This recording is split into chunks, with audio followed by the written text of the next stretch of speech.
छत्तीसगढ़ में यादव समाज की संख्या काफ़ी ज़्यादा है सर। अगर ओबीसी उसमें कहें तो लगभग पहले दूसरे नंबर पर आता है, लेकिन आपकी पार्टी जो है खासकर बिहार और यूपी में यादवों को लेकर ज़्यादा फोकस नहीं, छत्तीसगढ़ में कैसे फोकस करें ताकि आपके यादव समाज के लोग आपसे जुड़े रहें?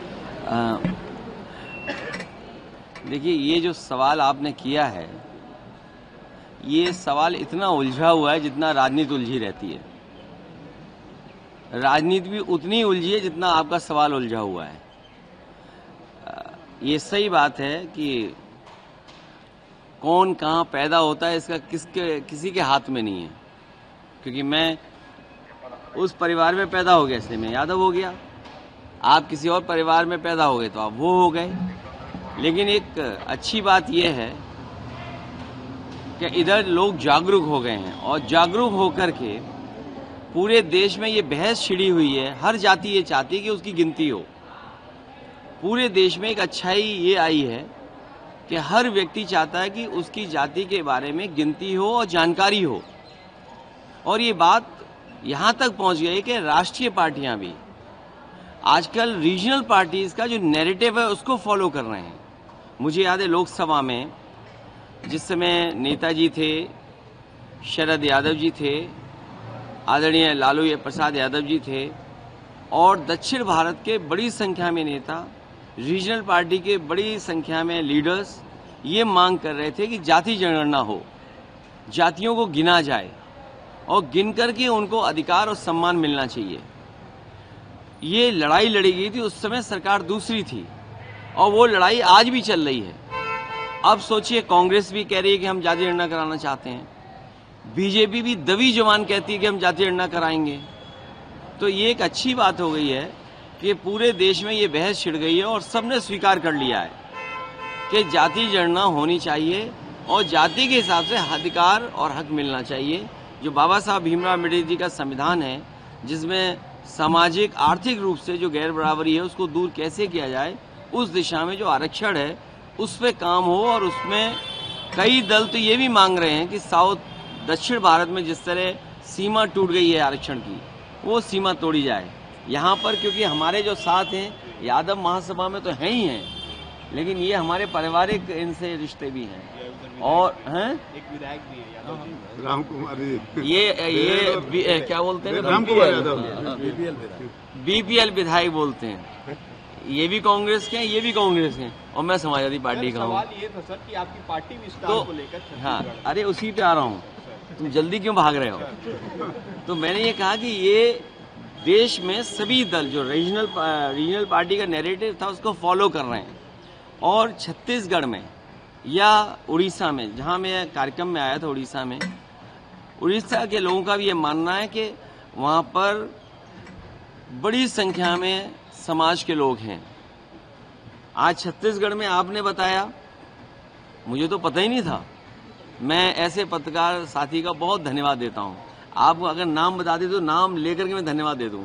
क्या नाम है? सौरभ सिंह परिहार। मैं सौरभ सिंह परिहार जी का विशेष धन्यवाद दूंगा कि जिन्होंने मुझे कहा कि छत्तीसगढ़ में यादव समाज को जोड़ना चाहिए।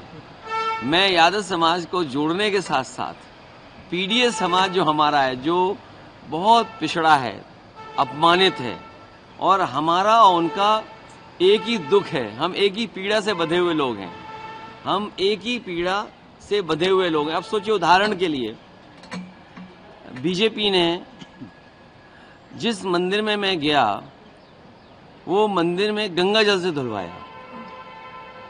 अब आप सोचिए, बीजेपी की ये सोच है। तो इसलिए पीडीए के लोगों का एक ही सा दुख है, एक ही सी पीड़ा है। और कोई भी पीडीए परिवार का किसी भी पद पर बैठ जाए, पीडीए परिवार का व्यक्ति किसी पद पर बैठ जाए, चाहे वो राष्ट्रपति बन जाए, लेकिन उसके बावजूद भी उसे कभी कभी अपमानित होना पड़ता है। इसलिए जो जाति का सवाल है, कास्ट सेंसस, हम उसके पक्ष में हैं।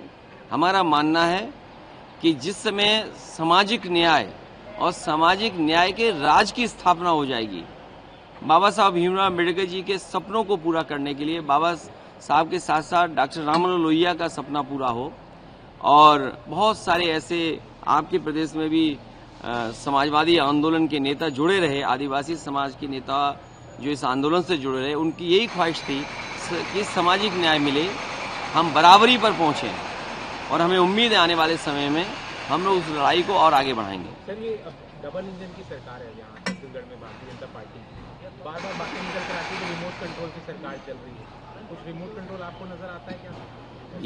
ये जब से वाईफाई आ गया है, वाईफाई टेक्नोलॉजी वायरलेस है, तो रिमोट होना स्वाभाविक है, क्योंकि यहाँ पर धन दौलत बहुत है, और जहाँ लाभ की जगह होगी, लाभ, वहाँ बीजेपी हमेशा एक रिमोट रखती है अपने पास। लाभ की जगह पर रिमोट बीजेपी रखती है। अभी मैं बगल के प्रदेश में गया था, वहाँ भी डबल इंजन की सरकार है। वहाँ गांजा और शराब पकड़ी गई, तो एक इंजन गांजा सप्लाई कर रहा है, एक इंजन शराब सप्लाई कर रहा है, तो ये डबल इंजन है। नहीं, इसके बगल का प्रदेश, बगल के प्रदेश की खबर थी अखबार में। और हमारे तो डेली गांजा पकड़ा जाता है, कोई दिन उत्तर प्रदेश में नहीं जाता है जिस दिन गांजा ना पकड़ा जाए। अब बताइए, उत्तर प्रदेश में डबल इंजन है, गांजा कहाँ से आ रहा पता नहीं लग रहा। हम खुद सोच रहे हैं गांजा आ कहाँ से रहा है। सर, यहाँ भी डबल इंजन की सरकार है, यहाँ कुछ आपको लगता है कि सप्लाई हो रही है एक इंजन में? नहीं, वो अभी मैंने अखबार ठीक से पढ़ा नहीं। मैं अब छत्तीसगढ़ की न्यूज फॉलो करूंगा और उसके बाद आपको विस्तार से जानकारी दिया करूंगा। सर, बिहार में इलेक्शंस हैं सर, बिहार में इलेक्शंस, आपकी पार्टी भी महागठबंधन का एक हिस्सा है, तो सर अमित शाह का एक रिसेंटली एक बयान आया था राहुल गांधी की यात्रा और तेजस्वी की यात्रा को लेकर, ये यात्रा घुसपैठियों को बचाने के लिए। क्यों नासमझी की बात करते हो आप लोग और उनकी बात मानते हो आप?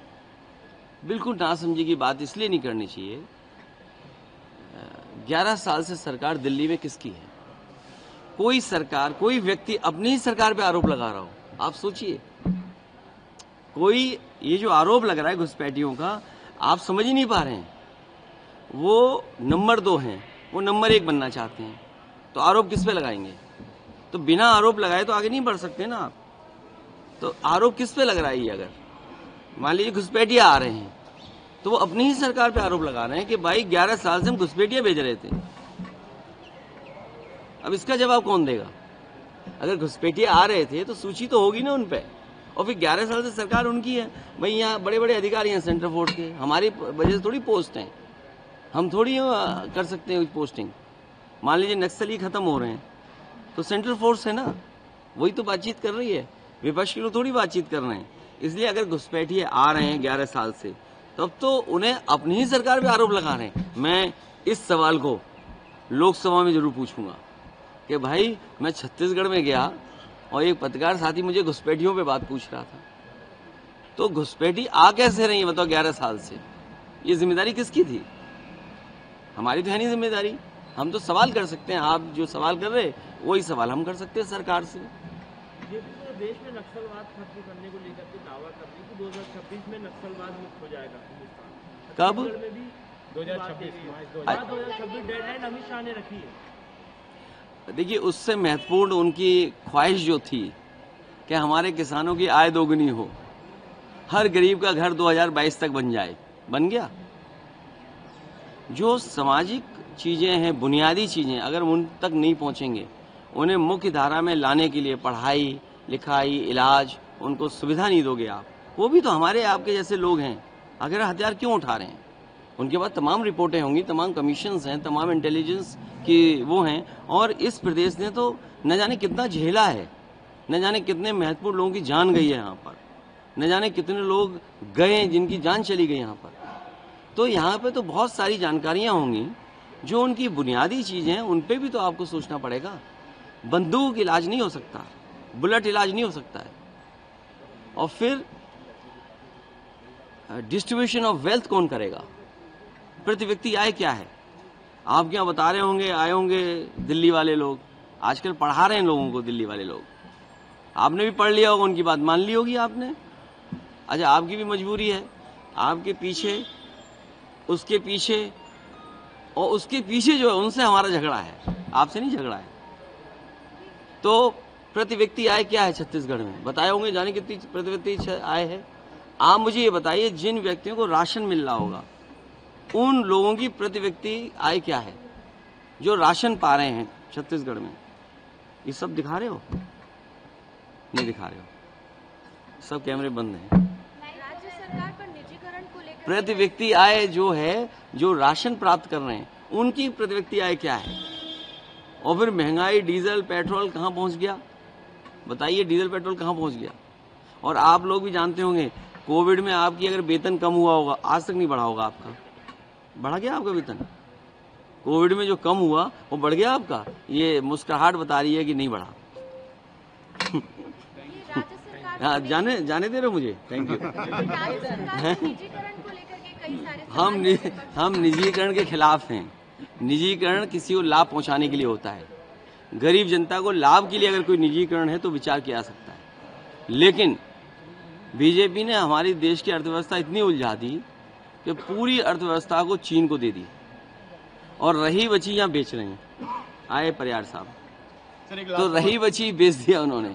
तो हम इसके खिलाफ हैं। जब तक गरीब व्यक्ति हो, गरीब आम लोगों को लाभ नहीं हो रहा, उसके प्राइवेटाइजेशन नहीं होना चाहिए। कुछ व्यक्तिगत लोगों को लाभ पहुंचाने के लिए प्राइवेटाइजेशन नहीं होना चाहिए। सर, एक लास्ट सवाल ले लेते हैं कि आप लोग बार बार वोट चोरी का आरोप लगा रहे हैं, लेकिन बीजेपी के नेता कह रहे हैं कि हम वोट चोरी नहीं, जनता की दिल की चोरी करते हैं। तो आप लोग दिल की चोरी क्यों नहीं कर पा रहे? ये किसका स्टेटमेंट है? यहाँ के गृह मंत्री विजय शर्मा जी का। तो अयोध्या की जनता का दिल चोरी क्यों नहीं कर पाए? अयोध्या से कौन हारा? पार्टी का नाम लो। अयोध्या से कौन हारा? बीजेपी हार गई। तो भाई दिल क्यों नहीं चोरी किया आपने? इसका मतलब आप गलत थे ना कहीं। आप बताओ, गरीबों की जमीन ले ली आपने, किसानों की जमीन ले ली। कोई एयरपोर्ट बनाने के खिलाफ नहीं है, लेकिन आप उनके साथ भेदभाव करोगे। मार्केट वैल्यू है जमीन की क्या है? आप मार्केट वैल्यू से उन्हें कीमत नहीं दे रहे हो। दुकानदारों की दुकान तोड़ दी, बेचारे 50-50 साल से काम कर रहे थे। वहाँ यादव समाज के लोग थे, पिछड़ी जाति के समाज के लोग थे, दलित समाज के लोग थे, जिनके दादा परदादा वहाँ रहते थे। उन्हें बिना मुआवजा के आपने निकाल दिया। तो इसीलिए भगवान प्रभु श्री राम ने भी उन्हें आशीर्वाद वहां से नहीं दिया। सोचिए, आप दिल चोरी की बात कर रहे हो और आशीर्वाद पा नहीं पाए। आप बताइए, छत्तीसगढ़ में एक सड़क बनी हो जहां हवाई जहाज उतर जाता हो। हम लोगों ने बच्चों को लैपटॉप दे दिया, बताइए, विद्याधन दिया, जाने क्या क्या दिया, योजनाएं दी, शामिल किया।